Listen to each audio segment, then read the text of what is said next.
Hi, this is Little Dwarf playing games while rambling incoherently into a microphone. Why? Well, just because I can, and I continue with Arx Fatalis, Blind. Now I've reached some kind of an underground city, although the underground part is probably redundant, because seemingly in this world everything is underground. The whole civilization is underground. So I will explore it thoroughly. A man, well, probably would have guessed that.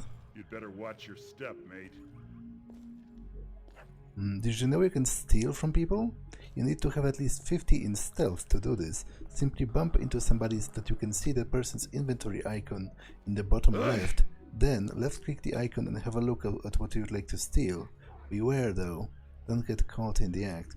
Well, I don't have nearly enough stealth, right? To even try that. Wait.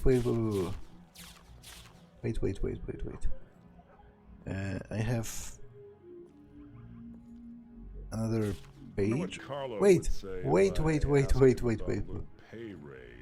Raises a wall of fire in front of the spellcaster, and it tells me the necessary runes. But does that mean...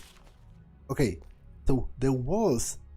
This is a spell book, literally, but I didn't notice that this was an interactable icon, because it's a little inconspicuous.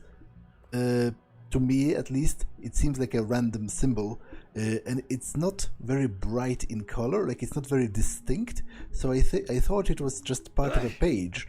I didn't pay much attention to that. Okay, I feel kind of stupid now, but oh well. Better learn that late than never. Yeah, I only have 16 stealth, so I guess I won't be doing any stealing. What about you? I have an urgent message for the king. I am Carlo, captain of the guards. Our king, His Majesty Lunshire, is in the throne room.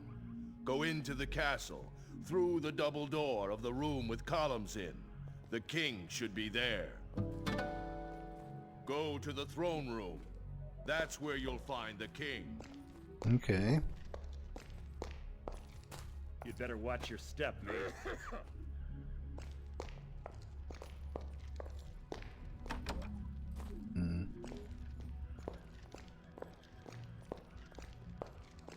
That's quite a large city, in fact.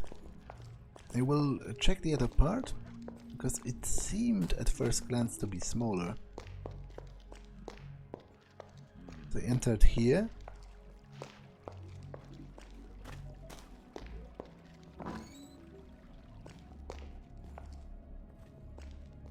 What kind of room is that? Oh, it's some kind of a chapel. Well, let's talk to the priest. You are not just a normal human. You are the devil. Help! I have seen the devil! What? Heretic! Perhaps you have been sent by the devil. Please, leave me in peace. I don't know you, and I don't trust you. Heretic! I'm not sure what is the problem with me.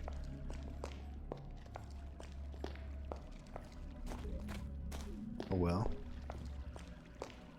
Oh, another one of those weird structures. It's like the third of this kind that I've seen. I still don't know what it is.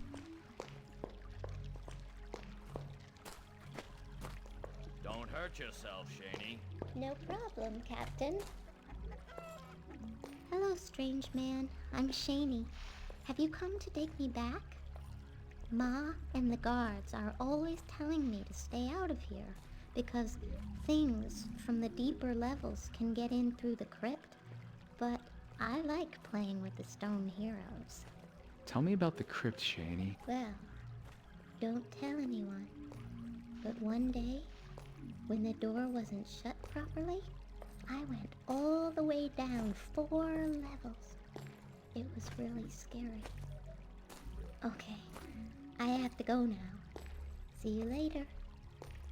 When I'm grown up, I'm going to be a princess. You have a big nose.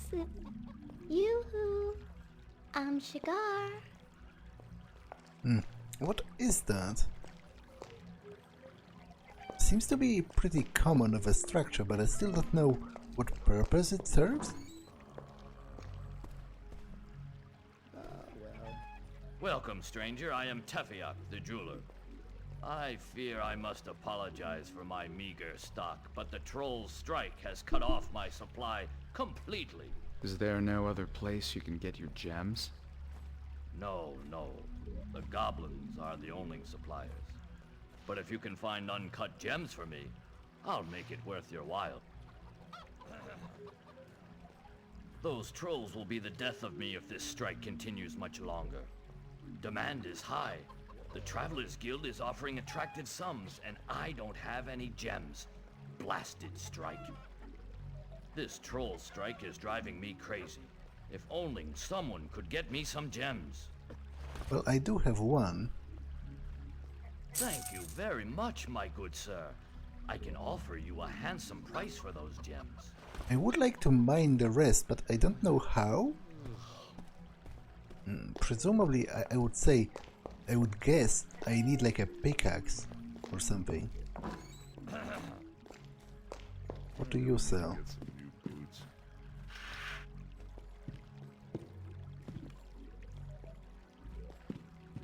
boots. Did the other guy have a bedroom in his shop as well?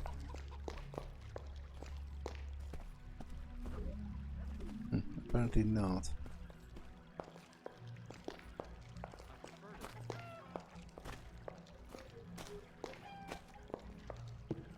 Welcome to my stall, traveler. I'm Maria. Please take a look at my wares and let me know if you find anything you'd like. But how do I take a look at your wares? Am I supposed to literally browse the chests? Have a look in these chests and help yourself. Okay, thanks for letting me know, actually. See if you need any of my wares. You're now in transaction mode. Beware, a transaction is effective as soon as you pick up the item or drop an item into the shopkeeper's chest. You cannot change your mind, and no refunds are given. Okay, so she sells potions. 200, 267. I guess I can sell stuff to her as well. She sells food, rope, set of tools, keyring, a fishing rod.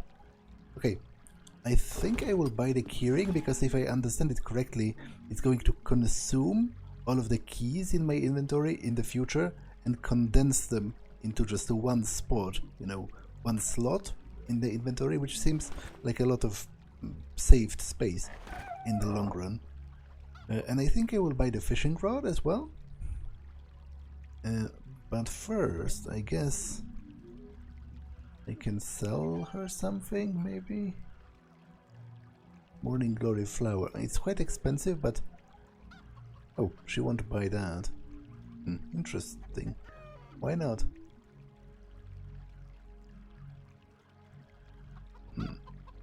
Presumably... well, maybe the jeweler will buy the ring.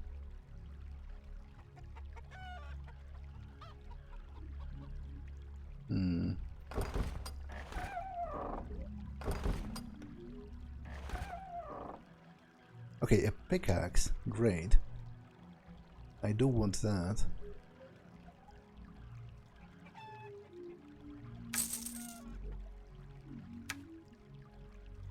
I'm almost out of money, but a shovel could be useful as well.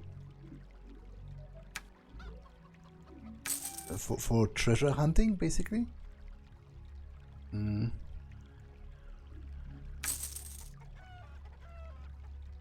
Oh, frig. I technically speaking bought that and then gave it back,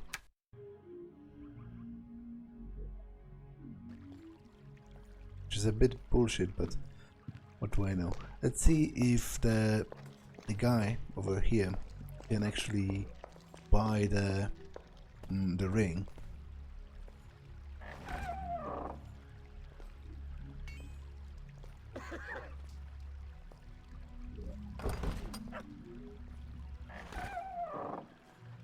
Okay, those items seemingly don't have names.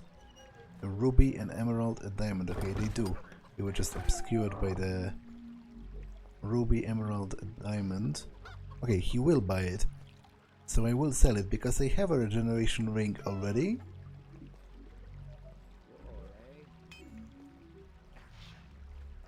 So, sure, have that. Can I sell him anything else? He won't buy weapons.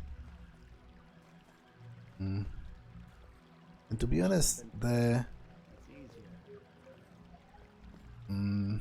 will keep this because I don't know what Arnikar's rock is, but the fact that it is named makes me think that it may be a quest item for later on.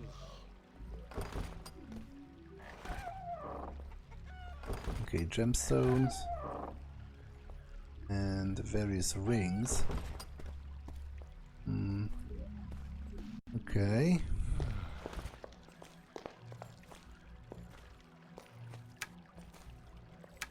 I will buy the shovel and the pickaxe for treasure hunting. Hopefully I can mine the gemstones. He paid me quite handsomely for them. I could have drunk a bit more yesterday.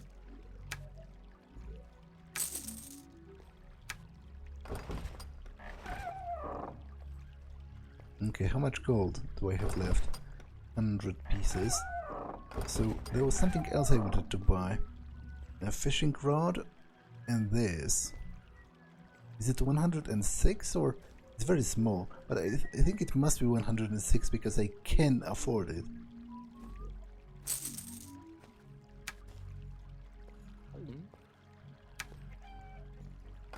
Wait, is it not doing what I thought it's doing? Oh, okay, it is. So it should be useful in the long run. Because I actually had the same problem in Arcanum, where you picked up dozens of keys over the course of the game. So picking up the keyring, you know, helped you a lot in the long run. Leave me alone, or I'll call the gods. Okay. Go away, or I'll call the gods. Leave me alone, or I'll call the gods. I'm looking for an armorer. As a result of numerous incidents, we request that you do not loiter near the crypt. Carlo.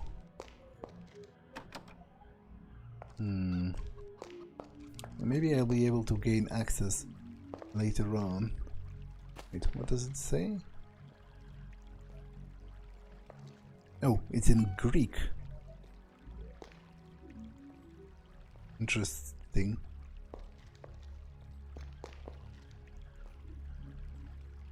At least I'm pretty sure that's the Greek alphabet. I can't read that.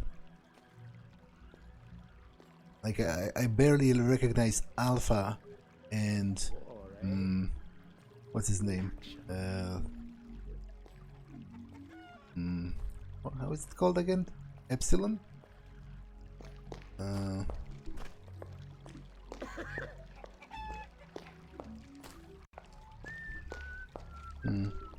Okay, I wonder where this leads.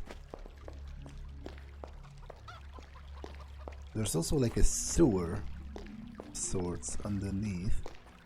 Oh, there's a guy fishing. You have to watch those goblins. Vicious little bastards they are. It's been quite a while since we set eyes on any of the Travelers Guild guys, though. Me? Drunk?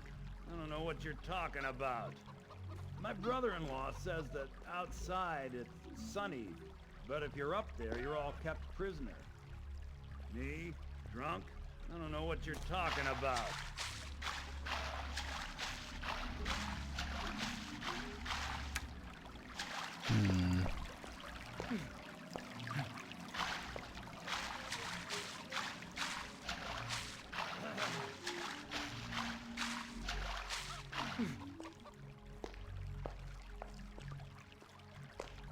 Okay, let's check where this goes.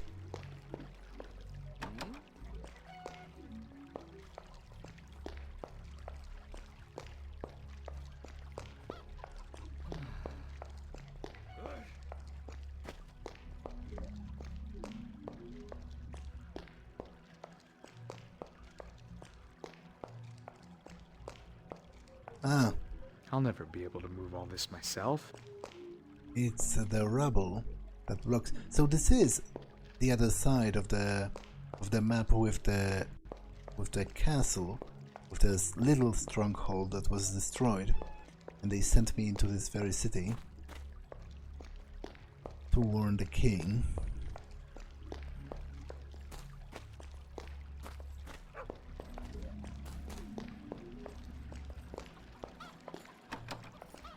This snake woman makes me sick. Snake woman? Interesting. I'm looking for an armorer or like a weaponsmith. Because I have a couple of daggers to sell.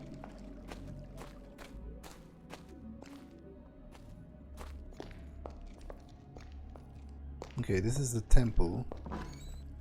They clearly do not like me here for some reason.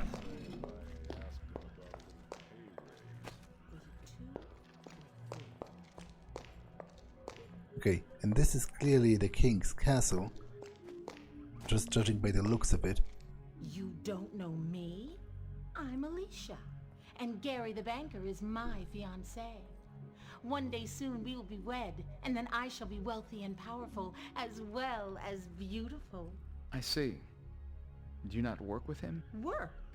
Like a commoner? Perish the thought. Why should I work when Gary is so fabulously rich? I'll tell you, the only thing better than being in love is being rich and in love. Gary is a rich and influential man. Oh, how I love him. I'll tell you, the only thing better than I wonder if I can get a loan. rich and in love. Respect the laws of the kingdom. Okay, this is just somebody's home.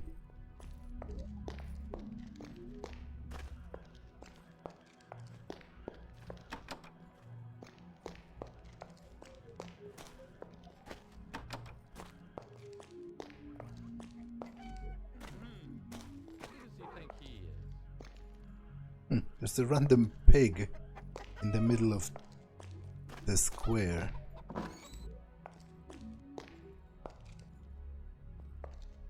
Which is a little weird.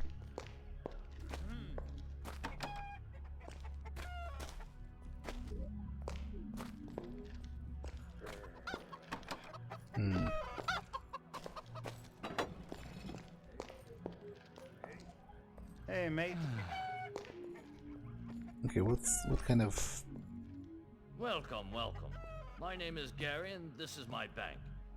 Here you can change your gold bars and gold nuggets for coin of the realm at a very reasonable rate. And you can buy shares, too. You can trust me because I'm the wealthiest and most influential man in town. Next to the king, of course. Ask anyone. Oh, I can buy shares in the bank? That's interesting. I think I will buy a couple when I can afford it. I can't for now. Just to see what happens, because that's a very interesting idea for a fantasy game, to be able to buy stock. Please, look at my wares and help yourself. See if you need any of my wares. So how much? Oh, a goblin mineshaft. Wait. This game is kind of blowing my mind, because I already see what it's doing. Like, there's a strike at the goblin mine, right? So the stock would be very cheap, because at the time, now, currently, the mine is kind of worthless, because the trolls are not working, so it's basically not making any profit. But I presume, by the virtue of this being a game and me being a hero, that maybe it's not the main quest, but I presume there will be at least a chance to convince the trolls to stop the strike, and then the price of the stock is going to skyrocket again because the mine produces gemstones, which the guy said, the jeweler, that there's a very high demand for gemstones. So if I buy the stock now and then at a later point in game solve the problem with the troll strike, then I might get huge profits.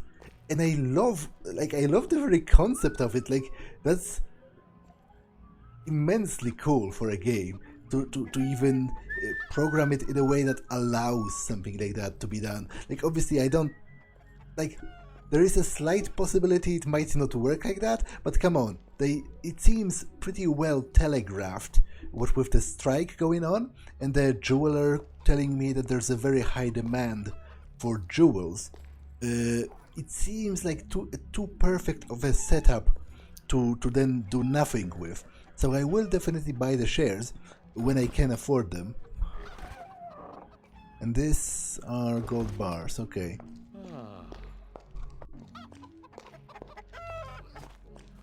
That is brilliant. Like, overall, I'm very impressed with this game so far, and I'm having a lot of fun seeing all the different things I can do. Because there's really a lot of interactivity, and it's really fun to just discover it all.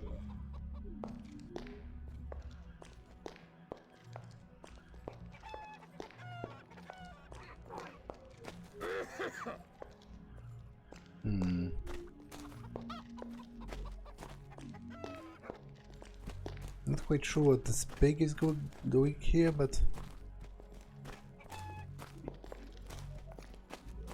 do I know?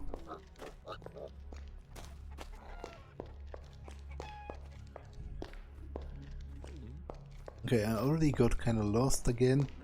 I'm not quite sure which houses have I visited and which ones I didn't. I don't think I was up here.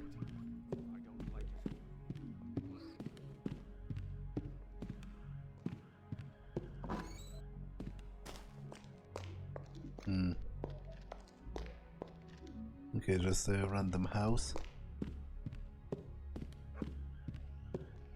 As I said, I was looking for a weaponsmith, because I have a couple of daggers to sell.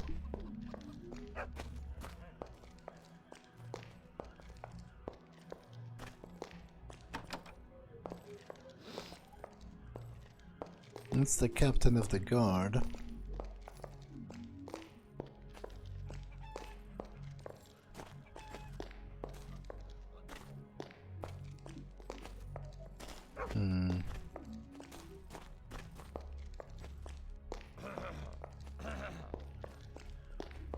Okay, I have a feeling I have not explored everything, but it's difficult for me to orientate myself in this. I've been here.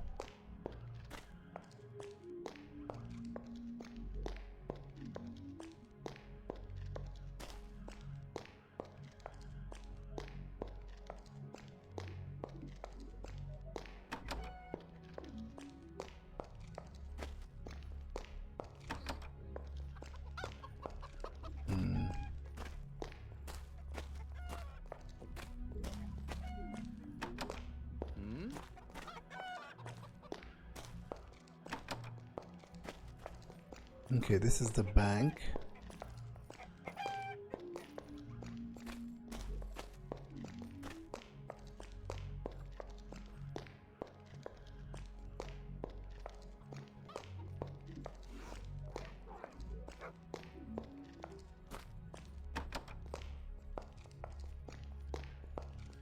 Food was alright. The wine was bad. Wait, there was another passage. Oh, right here. Seemingly I cannot pass. Oh, come on, there must be like an armorer or weaponsmith in the town, right? I guess let's go to the castle.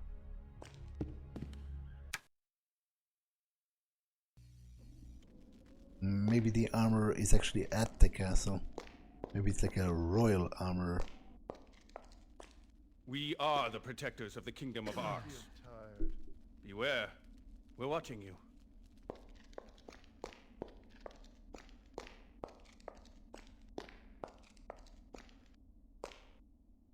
Okay.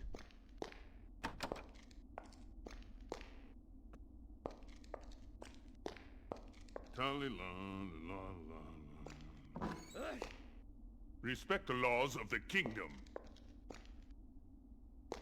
I will. Okay, so this is the kitchens, maybe? Or like at least a pantry of some sort. I'm sick of eating Oh, I know what I forgot. That's easier. I'm sure I've forgotten something. Oh, I know what I forgot. Yeah, this is very clearly a pantry.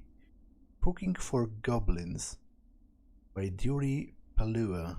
Okay. I wonder if they will mind if I take that. Well, I guess at least I can read that.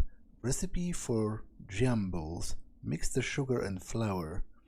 Add the required amount of water and knead the dough until it is of an even consistency.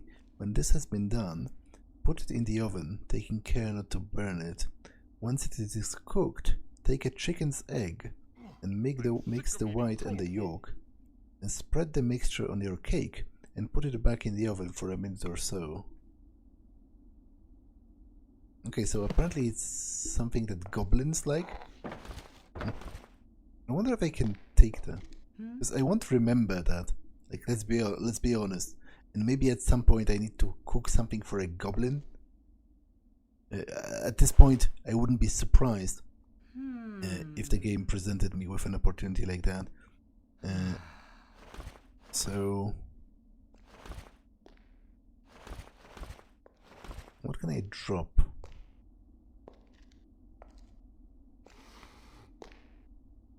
I guess I can drop this one flower, because 10 of them stack, but there was only one in this stack. Now, the question is, will she object?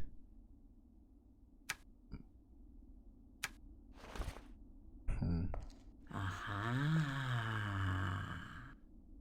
Oops.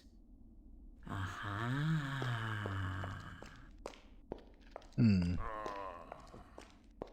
Doesn't look like it. Respect the laws of the kingdom. Sure. I am respecting them all the time, especially when stealing from the king's kitchen. Keep your hands clean. Must have been that.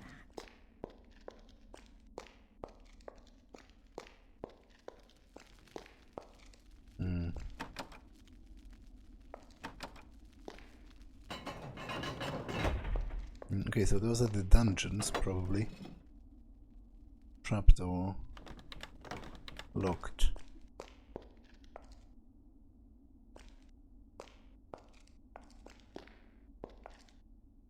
Okay, no prisoners currently. Apparently.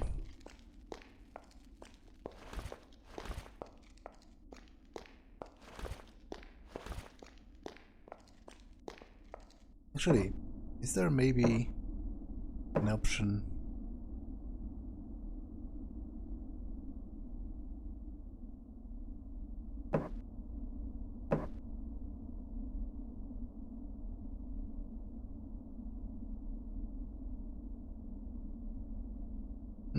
Mouse look toggle mode. If I disable that, would I be always in mouse look? Yeah, I guess at this point I don't care. I kind of gotten used to that already. That guy snored so strong last night I could hardly get some sleep. Because I was looking if there's an option to scale UI or something, because that's very small. It's sometimes hard to navigate the inventory. To be honest, I'm not even looking at the icons, I'm just looking at the text. at the top where I'm looking for something.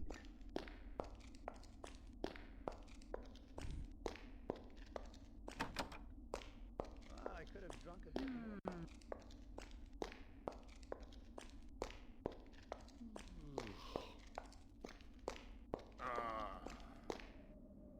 Okay, I'm not going to lie.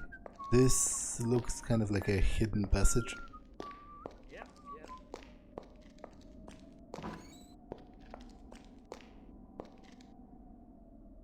Okay, sleeping guards. Hey? I can't believe what happened yesterday at the tavern. I'm sick of eating crow food. Who the hell? Keep your hands clean. Hey, mate.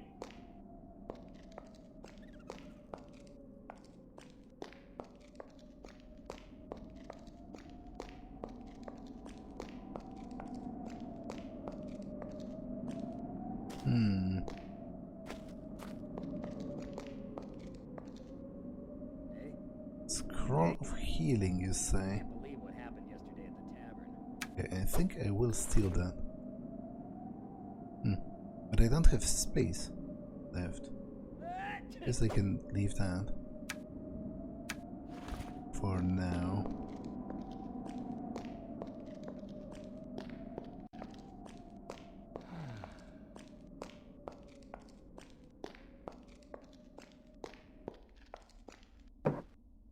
Library and laboratory. Well,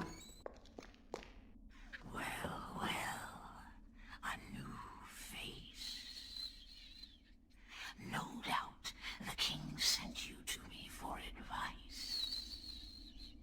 As you can see, I look after the kingdom's library. What can I do for you? Well, what can you do for me? Can I read those books, or are they just for decoration? Well, I can read some of them. You know what? I will not read them now, because there's at least like 4 or 5. 6? And maybe more. Still hush, Zilsha. I might actually dedicate... Well, it's not going to take an hour, is it? I'm not sure how long they are, but probably a couple of pages each. Either way, at the point at which I read them, there will be a timestamp, so if you're not interested in me going through them, because I will, then just skip that. Let your mind lose itself in this library, and perhaps you will find some volume to help you. Let yourself be infused with the wisdom in these tomes. Wisdom gazes down upon you from these shelves. Okay, she's kind of creepy. Oh, wait. She's a snake. I thought she was levitating, but she has a snake tail. And I guess some of the guards were talking that the snake woman is creepy, so I guess they meant her. Okay, let me read all of the books. Order of Ederneum by Evan Discrew. Very little is known about the Sisters of Ederneum. Even the origins of those creatures, half woman, half snake, is not known to us. In some places, their skins is covered in scales. Are they some kind of a race that dates back from the ancient times? Or are they simply women who are victim of some sort of mutation? Nobody but they could reveal the answer to this mystery. They seem to worship a snake god, but we know nothing about this god, and all the secrets about him, about his cult, are jealously guarded by the Sisterhood. We imagine that their god gave them their magic, their powers, but with all the other information we have about the Order, as with all of the other information, we cannot be sure. Certain legends claim that it is the worship of this god that is responsible not only for their magic powers, but also for their transformation into snakes. There is, however, no proof of this. Since Arx's sun went into decline, the members of the Sisterhood have been the greatest allies humans have ever had. When our race first had to begin to make a life underground, the sisters offered their magic gifts to the king to bring to life a new variety of plant that could grow without the light of sun's rays, so humans and their livestock might find nourishment. Okay, that's very cool. Because I talked about that in the intro, how the sun being destroyed would be life-ending, because not only because of freezing, but also because all of the plants would die, and then the herbivores would die, and then eventually the carnivores would die as well, or start preying exclusively on sentient creatures.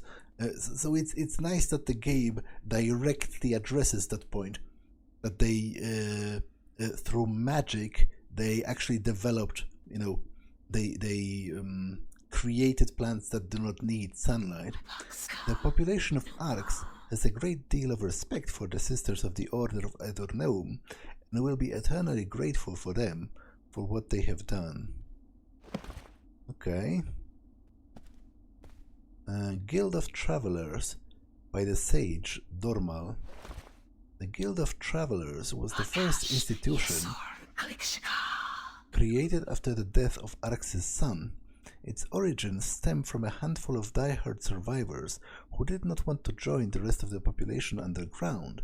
These rare survivors developed techniques for resisting the cold by ingesting alchemists' drugs. They built their own shelters from ice and breed dogs, which were also able to resist the cold. They were joined by other men and women who were not afraid of the cold and who also wanted to venture out to other cities. Out of these journeys was born the Guild of Travelers, which is now the only remaining means of communication between underground cities.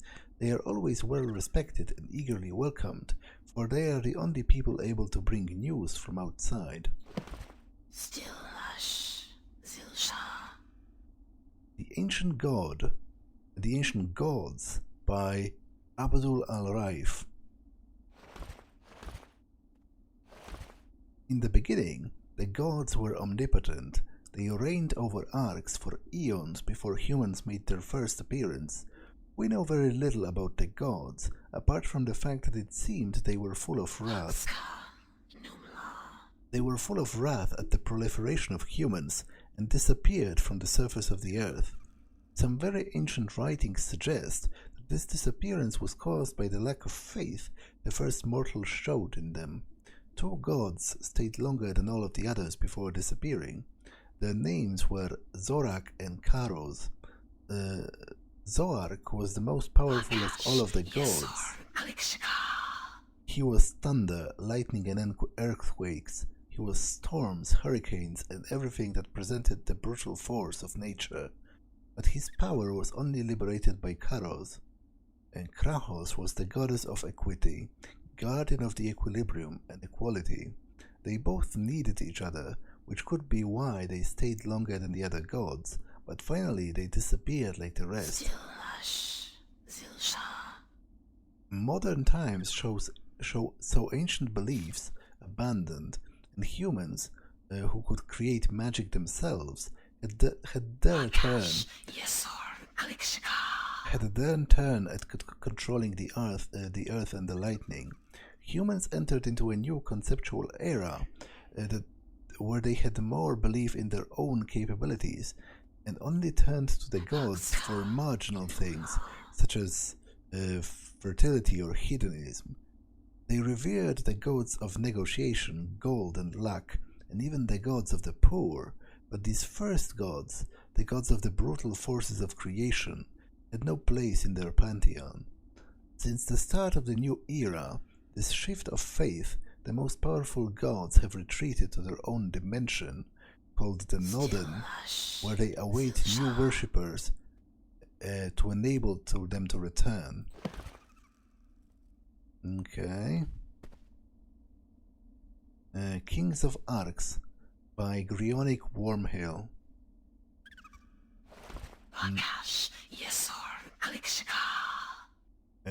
Poxelis was our first king.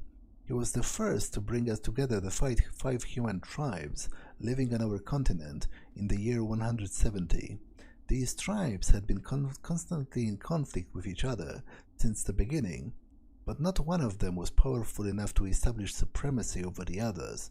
Poxelis was good and courageous, and had challenged and defeated the leader of each of the tribes in what came to be known as the Battle of the Shattered Shields. Before challenging the tribal leaders, Poxelis had ventured into an abandoned temple in the Valina Mine Mountains. From the temple, he brought back an enchanted shield which allowed him to defeat all of the leaders. As soon as he became the leader of all of the 5 tribes, Poxelis declared himself King of Arx. After this, he reigned over the new Kingdom of Arx with wisdom, fairness, and generosity. He had a long and prosperous reign, despite skirmishes with the goblins and ratmen, which, thanks to his military genius, he had always managed to curb. He was less fortunate with his descendants. His first 2 sons, Elois and Nikos, both fine warriors, died during Poxelis' lifetime.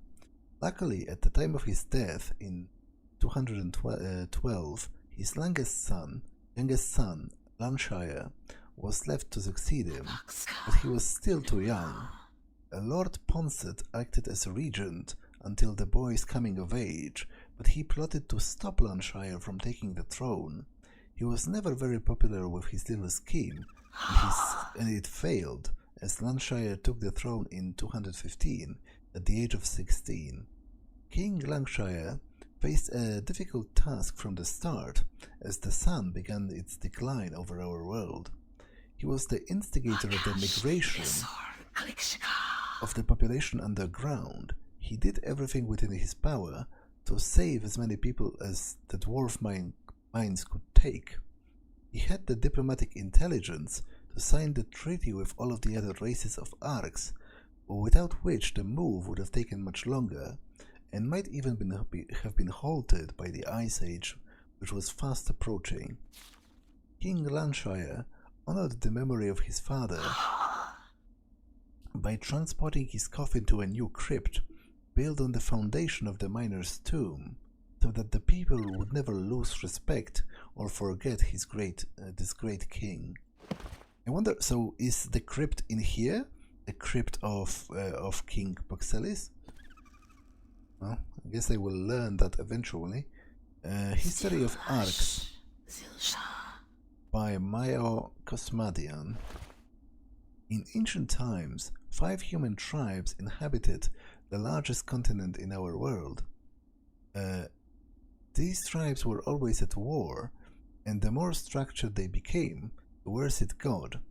After years of war and build-up of hatred, a man by the name of Poxelis came and succeeded in uniting these different groups. He became the first king of humans.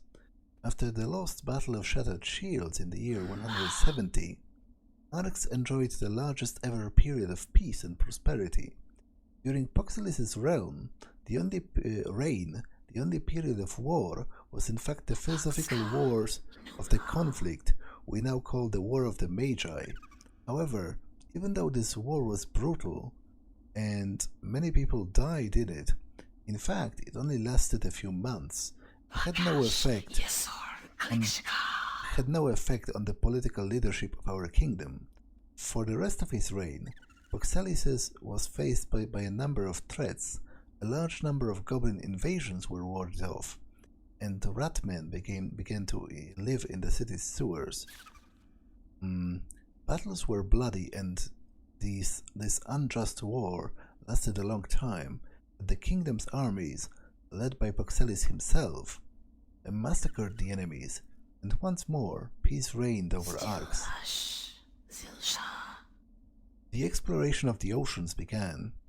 Many strong boats put out to sea on the oceans to seek new lands and treasures, but in 216 a meteor fell to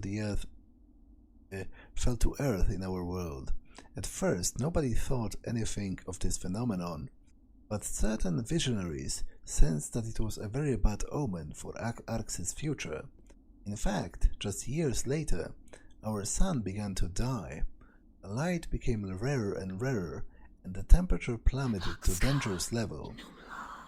Our then very youthful king, Lunshire, son of Boxelis, ordered that the whole city move to a nearby disused dwarven mine. It was an enormous amount of work, but all of the people knew that they were working towards their own salvation, and not a soul complained. A peace treaty was signed with all of the other races, except for the Ratmen, with whom it was impossible to talk. However, their attacks became fewer at this time. All were busy saving Arx, saving their own lives. A treaty was signed giving a level of the mine to each race in exchange for the work done. The harmony lasted for 5 years, during which time our sun perished. Everything was done to save Arx's inhabitants, but nonetheless, many lost their lives. In addition, nothing was heard from any other of the cities on the continent, and the logical conclusion was reached that they had done the same. It was not until much later that news arrived, borne by the members of the Guild of Travelers. Other fortresses did still exist, spread across the continent, imprisoned in the thick shell of ice. The Guild of Travelers is now the only thing that allows communication and the occasional traffic of luxury products to flow between them. Apart from these sporadic contacts, Arx is totally self-sufficient. Okay.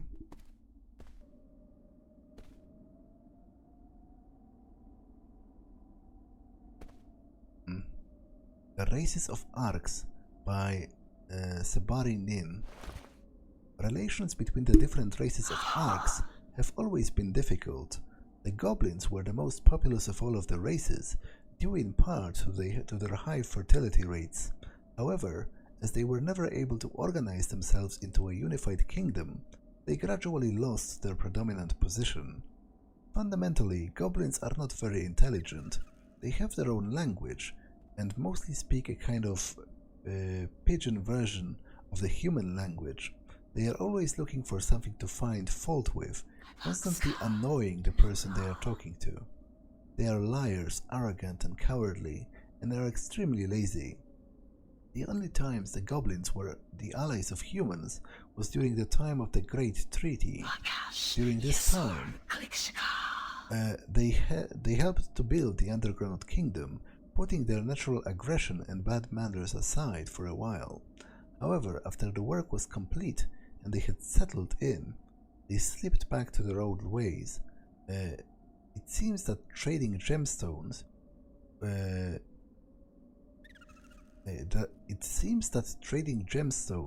is the only peaceful activity even the most tolerant of the race can bear. Trolls are a different kettle of fish. Even if it seems their origins are similar to those of the goblins, they are completely different. They are very weak-willed creatures, and are creatures that seem to live in slow motion. They are not aggressive, and are much more often benevolent, but their monstrous strength and legendary stamina make them both weighty allies and lethal adversaries. Their existence is made up of the simplest things in life, such as finding something to eat or somewhere to sleep. Because they are mentally weak, they are often quite easy to fool, but woe become anyone who does it. So if they find out, as their anger is legendary, the Ratmen have always preferred to have very little contact with other races. They communicate in signs rather than words, and sometimes adding in cooing sounds. Ratmen are extremely agile, and thus are formidable adversaries in combat. Some of them are the biggest killers in Arx. They are very subtle and extremely swift. They often use poisoned weapons. They lived in the underground, in the city's sewers, when the humans still lived above ground. Feeding off waste product and excrement seemed to suit them very well. Until now, a few run-ins we have had with the Ratmen had been brief and bloody. They'd made occasional forays into human cities to rive through garbage bins looking for food and rudimentary tools. Since they have been hidden underground in the Fortress of Arx, they have slowly lost all contact with the other races and move around with exemplary discretion. Dwarves have a passion for everything mechanical, for craftsmanship, and for anything to do with engineering, and they are also the best blacksmiths in the world. They have lived in the underground fortresses well before all of the other races took residence there also. They are the only ones who know how to build mines and exploit them properly, and they often sell the products they mine to humans. They have always had an appalling relationship with the goblins, well, that makes more sense, and waged numerous wars upon them, trying to eliminate them completely. One of their largest mines was chosen as a refuge and the site of the new city of Arx. They also helped to build the basic infrastructure on site, undertook many jobs there, apart from those on the goblin level. As they were already used to living in the depths, they moved further underground and continued to explore the large mine. The origin of the Sister of Ederneum is a mystery. They look like hybrids between women and snakes. Their skin is covered in scales. There seem to be no males in their race, and we know nothing about how they reproduce. They are very skilled in the use of magic, making them the best magicians in Arx. According to a certain legend, they were involved in the very origins of magic. We want to do that. They have always been very close to human race, helping them at every difficult stage of their development. During their migration, the sisters promised to help the king of the humans and created underground plants to feed the inhabitants and their livestock. Very little is known about dragons. However, scholars have noticed that there are 4,815 scales on every specimen studied. Okay, it seems that this book is missing a couple of pages. And also, that's quite weird that there's literally the same number of scales on every dragon. Like, that's kind of interesting. Okay. Great Inventions of Arx by Edric Arol. Human imagination has always been our society, has always given our society fantastic inventions. Everyone can remember the gigantic balloons kept aloft by hot air, which gave us such great capacity for exploration in the past. They also provided an excellent surveillance system against invasions, allowing us to keep watch over great distances.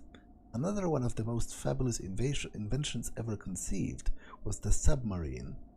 This marvelous construction has brought us a new means for fighting off pirates and goblin fleets. This gave us naval supremacy during the dark years of chaos and despair. Lord Marco, the creator of those priestess invention, is one of the most celebrated heroes in the whole of Arx, but the greatest human invention is undoubtedly the underground kingdom of Arx. Perhaps it is not much of an invention as it is a conversion of an existing structure. Its origin are that of an old dwarven mine with a particularly effective ventilation system. Already a splendid structure, it has become even more impressive thanks to the way the humans have organized it. The old mine has become a truly enormous world, autonomous world, using all available space.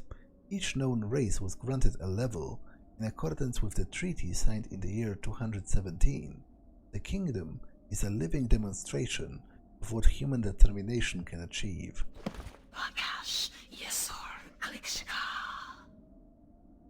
Okay, and Know Your Gods and Demons by theologian Braconus. Alador, created on Onis, benevolent god, seems to have retired after having given the humans free reign over his dimension, and in particular the capacity to control their own destiny. He is assumed to have been very powerful, but he never put his full powers on display before leaving the dimension of Omnis. Xarm, created on Omnis, evil god, the exact opposite of the previous. Xarin was very angry with Alador for the independence he gave to the human. Seeing that he could not take this away from them, he undertook to try and get them under his control by reducing them to slavery. Akba, created on Kodlk, evil god. He seems to be significant. He was mentioned that the goblins are gathering sacrifices specifically for him on the orders of one of his priests. Named the god of destruction because he had destroyed Koltk completely. He was initially adored by his followers because of the help he gave them during their wars and conflicts. Tirkio, created in Arx, benevolent god, despises the futility of the rich. It is advisable to get rid of all of your gold pieces before doing any kind of business with him. Okay, this book seems to be lacking pages as well. So, that was the library. Let me continue onwards this way. Observatory.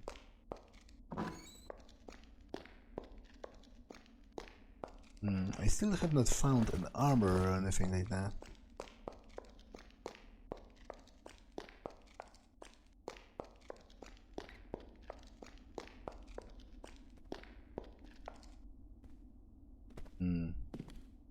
I am the new astronomer.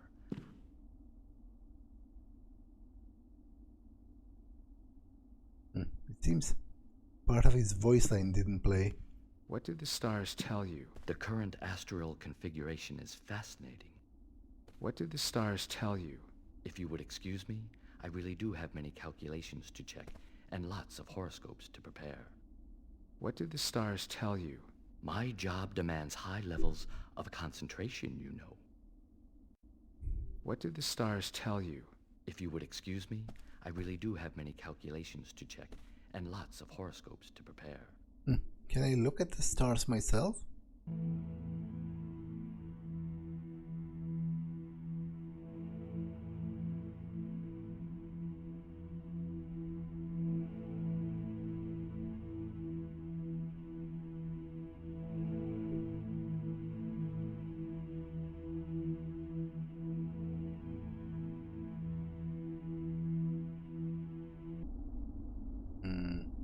What did the stars tell you? The current astral configuration is fascinating. Okay, that was quite pretty. Maybe I will return later to consult some portents with him or something.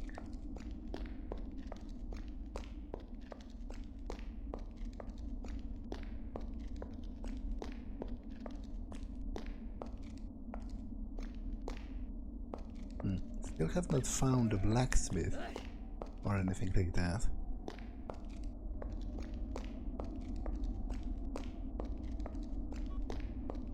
And I presume this is where the king resides, right? Alert the guards at the outpost. At your command. That guy snored so strong last night I could hardly get some sleep. My name is Shigar. I escaped from one of the goblin prisons and I've been sent by Ortiern. He and his men are trapped at your outpost. He says he needs help to clear the pathway to the castle, which is blocked by a landslide. They have also been attacked by a small number of Ilsids and will be unable to resist another attack. Good heavens, these are grave tidings, Shigar. You have done our kingdom a great service, and you have our deepest gratitude. You will be rewarded commensurate with the risks you've taken to bring us this news. This cave-in is no small problem, however, and its solution will take some consideration. I have decided on a course of action. You will take this message to Pog, King of the Trolls. His people are very capable miners. They have even helped construct this village. The trolls live one level below us. You may have encountered them already. They are just as ugly as goblins, but 5 times the size. But relations are excellent between our two kingdoms, just the same. We've a shared hatred for the rat men. I am sure they will provide immediate help. It seems I can't escape being drawn into these events. Well, I shall help you, but I expect your help in return. Do not fear. You shall be well rewarded for this task. Gold will do me little good if I can't regain my memory. I'm sure it will all come back to you. The goblins must have given you a serious knock to the head, that's all. Don't worry. And now, I beseech you, take this message as the kingdom's emissary to Pog, King of the Trolls. Okay, anything more? I'm sure your memory will come back, little by little. Hurry! My men are trapped at the outpost.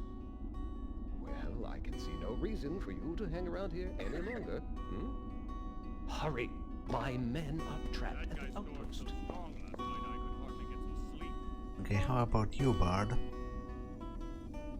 Oh, nothing to say.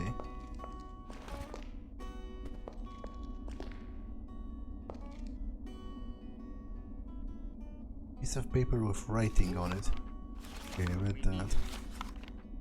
Read that as well. So I'm looking for it for the message itself. Oh, it's written in like a, you know, in a simplified speech, so that presumably the trolls understand it. Pog, me, Lunshire, need help. Path to human outpost blocked by big boulders. If trolls can unblock the pathways, me happy. Okay. Can't stay here, sir. It's out of bounds. I'm asking you to move on. I've got orders to follow. Okay, so how much gold did they get? Quite a lot. So it is enough to buy the shares in the troll mine, which I'm going to do, and I am also going to buy a fishing rod.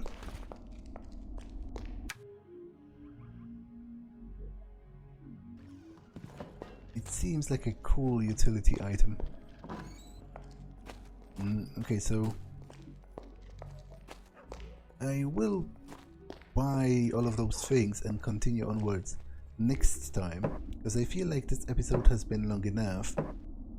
So I'm going to save here and end it for now. That's all for this one, and I will see you in the next one. Bye.